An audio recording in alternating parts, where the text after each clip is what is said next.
Why is this battle you versus you? With all the complexity, all the obstacles out there, why are you your greatest opponent? Well, to put it simply, because all those obstacles and all that complexity still can't tell you no. They can't say enough is enough. They can't look back at you and say, let's just settle for what we have now. No, only you can do that. The world may create the landscape. It may construct the terrain and those obstacles. But you are the sole decider on where along the way you stop. You decide how far you want to go and how much you are willing to endure. When it comes to your advancement or limitation, you are in the driver's seat. I just picked up a copy of Will Smith's recent book, and one of the ideas that stood out to me was resilience. And this part in the book, it's actually kind of uncomfortable to get through, but incredibly powerful. He's talking about his childhood and the polarity of his father's personality. A man who would do anything to provide for his family. He took pride in that and saw it as his primary responsibility. But simultaneously was their greatest source of pain. And he mentions his father, hitting his mother from time to time. In one particular example, struck his mother in the face so hard that it knocked her on the floor. And as she stood back up, she said something along the lines of, "You can hit me, but you can't hurt me." And that was the first time Will understood as a child the difference between what the outside world inflicts upon us and how we choose to react to that occurrence. That understanding is power. It's why you are the author of your story. In the sense that every single thing dropped at your feet, every situation, every occurrence, they come with an implicit question attached. A question that you and only you are responsible for answering. The question is, what does this mean? And how you respond to that question determines whether you go left or right at that metaphorical fork in the road. Does the occurrence detract from your ambitions, or is it a multiplier? Does it confirm your doubts and insecurities, or is it your reason to rise to the occasion? An opportunity to stretch, to evolve. That's a gift. That's an invite. Not some sort of divine punishment. But the challenge is removing the layers until you arrive at the value. And it's hard. But you get there by saying yes. You get there by choosing to see the value. And here's a quick example. My favorite thing about athletics, which was, for me, a ton of running. Now I throw more interval training in there, but the same concepts apply. It's a chance to remind myself that I don't negotiate with my weakness.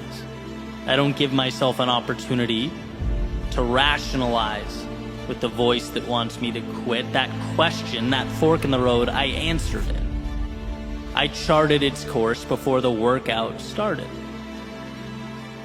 knowing this is going to be uncomfortable at times, but it's where I need to go. There will be no more thinking from here on out.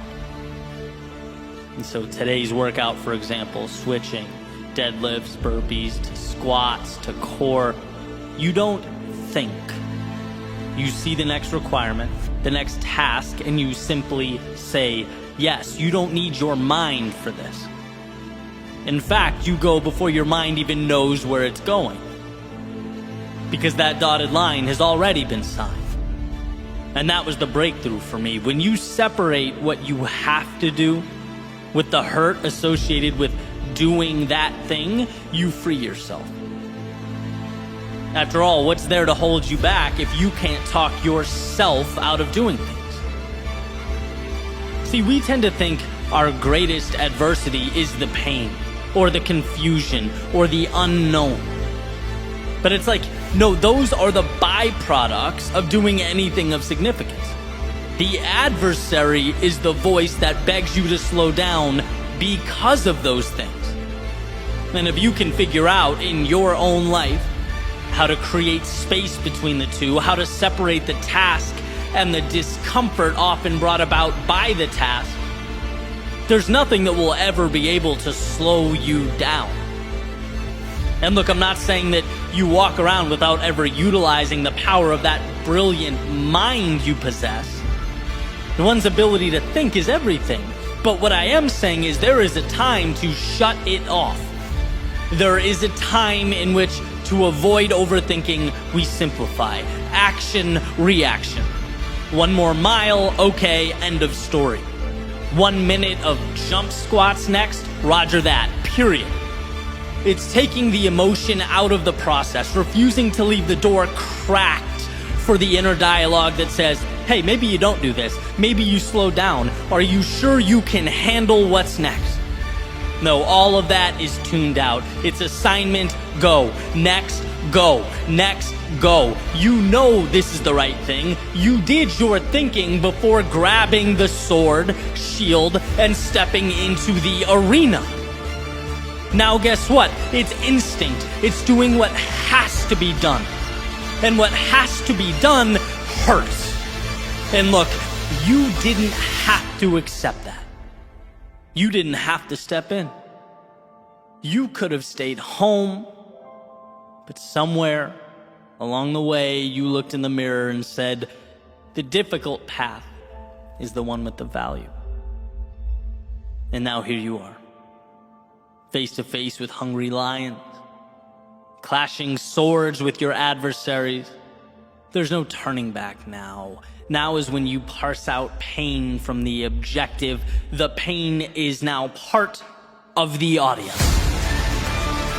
It's not with you or in you, it's watching from above as you do what you came here to do. So yes, those swords clash, but the eyes remain focused on what's ahead. And yes, those lions roar, but that's background noise. When you simplify your world into objective and action, objective, action, objective, action, there is time for nothing but forward progress. And sometimes that is all that is required of us. In the face of adversity, in the face of pain, self-doubt, in the face of discomfort, can you break your world down into nothing but one single step forward? One more set, one more rep, one more session, one more attempt, just one more. No rocket science, no negotiation, there's nothing to figure out here. It's walking the path before you. It's the discipline to carry on. It's one more swing of the axe. Audience or no audience, lions or no lions, you are bound to the universe at your feet. And that simplified concentration is why you will succeed.